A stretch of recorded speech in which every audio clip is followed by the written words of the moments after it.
ناظرین، آج 5 اگست کو رام مندر کا شیلانیاس کیا گیا۔ بابری مسجد کی شہادت کے بعد اور سپریم کورٹ کے فیصلے کے بعد یہ تیسرا موقع تھا جب مسلم سماج پر مایوسی، غم اور غصے کی فضا چھائی ہوئی تھی۔ سوشل میڈیا سے لے کر کے اخبارات تک اور ٹیلی ویژن کے بعض حصوں تک ہمیں یہ دکھائی پڑتا ہے کہ مسلمانوں کے طبقے مختلف حصوں میں بٹے ہوئے ہیں۔ اسکرین پر آپ 4 ہیڈ لائن دیکھیں اور وہ اپنے سماج کے 4 طبقوں کی عکاسی کرتا ہے۔ پہلا ہے، میری رام مندر مسلمانوں کے سینے کا زخم۔ پہلا کیا ہے؟ رام مندر مسلمانوں کے سینے کا زخم، یہ مایوسی کی عکاسی کرتا ہے۔ دوسرا ہے، میری تعمیر کا تم پھر سے ارادہ رکھنا۔ میری تعمیر کا تم پھر سے ارادہ رکھنا، یہ کمزور ارادوں کی غماز ہے۔ تیسرا، بابری مسجد تیرے ذروں سے تکبیریں مسلسل گونجے گی۔ اس کے اندر جوش ہے، غصہ ہے اور غم ہے۔ چوتھا کیا ہے؟ وقت دعا ہے، بدلتا ہے رنگ آسماں کیسے کیسے۔ آسمان نے رنگ بدل لیا ہے، اس لیے آپ بیٹھ کر کے دعائیں کیجیے۔ یہ سماج کے اس طبقے کی عکاسی کرتا ہے جس کو ہمارے قائدین اور علماء تسبیح پڑھنے اور اپنے گھروں میں دعا کرنے کی تبلیغ کرتے رہتے ہیں۔ بہت سارے سوالات ہمارے نوجوانوں کے ذہن میں اٹھتے ہیں کہ آخر ان حالات میں کیا کیا جائے۔ بابری مسجد شہید کی گئی، سپریم کورٹ کا فیصلہ آیا، اب رام مندر کا شیلانیاس خود پرائم منسٹر نے رکھا ہے، تو آخر ہم کریں تو کیا کریں؟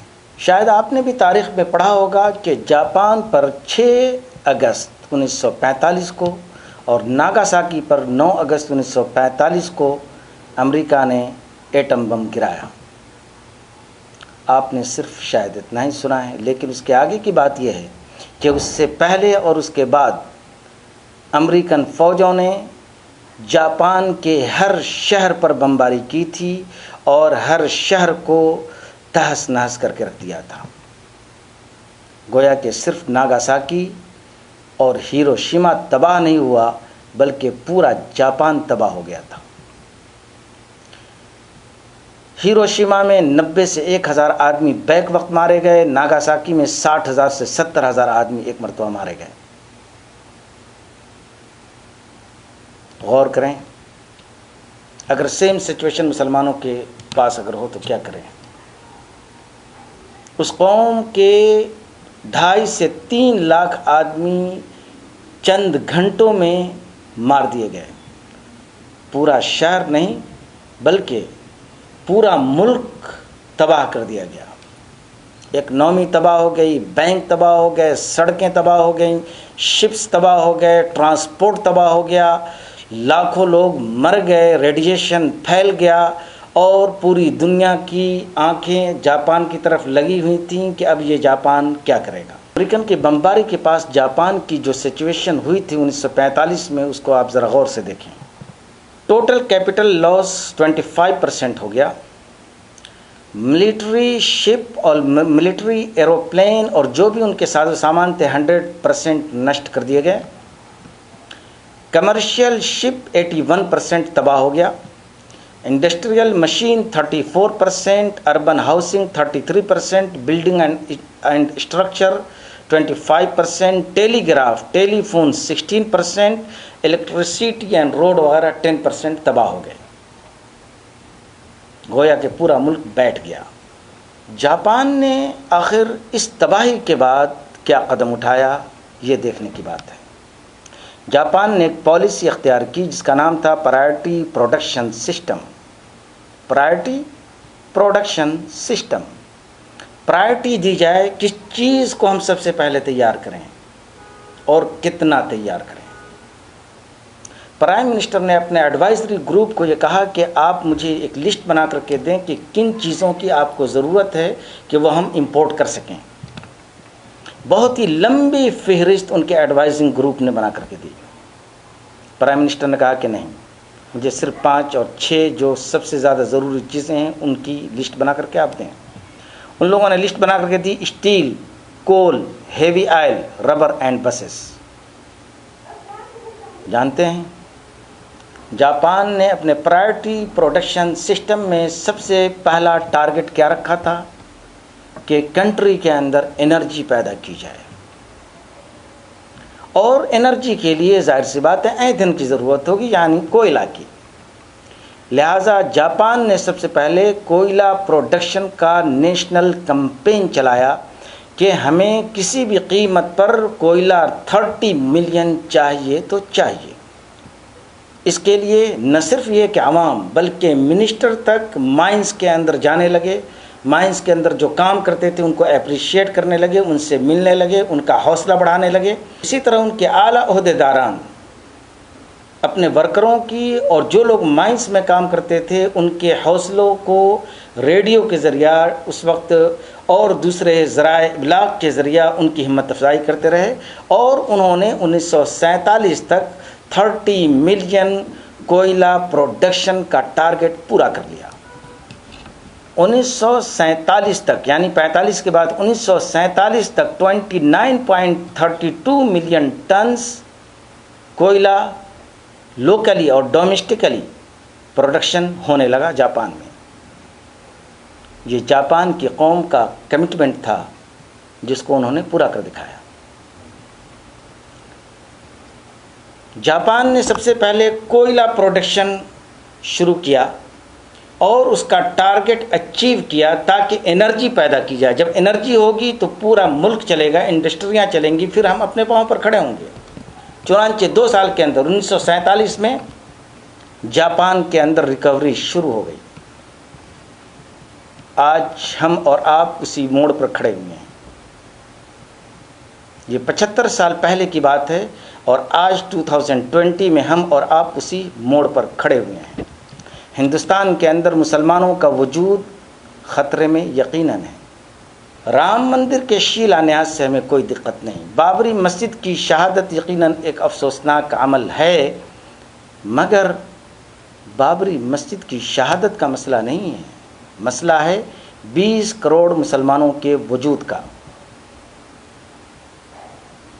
تو جاپان نے جو اسٹریٹجی بنائی انرجی پیدا کرنے کی، آج ہم کو اور آپ کو سب سے پہلے انرجی پیدا کرنے کی ضرورت ہے.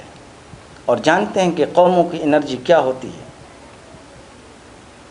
آپ کی کتاب جو اللہ تعالیٰ نے نازل کی ہے اس کی پہلی آیت جو اتری تھی وہ ہے قوموں کی انرجی. اقرأ بسم ربک الذی خلق، ایجوکیشن.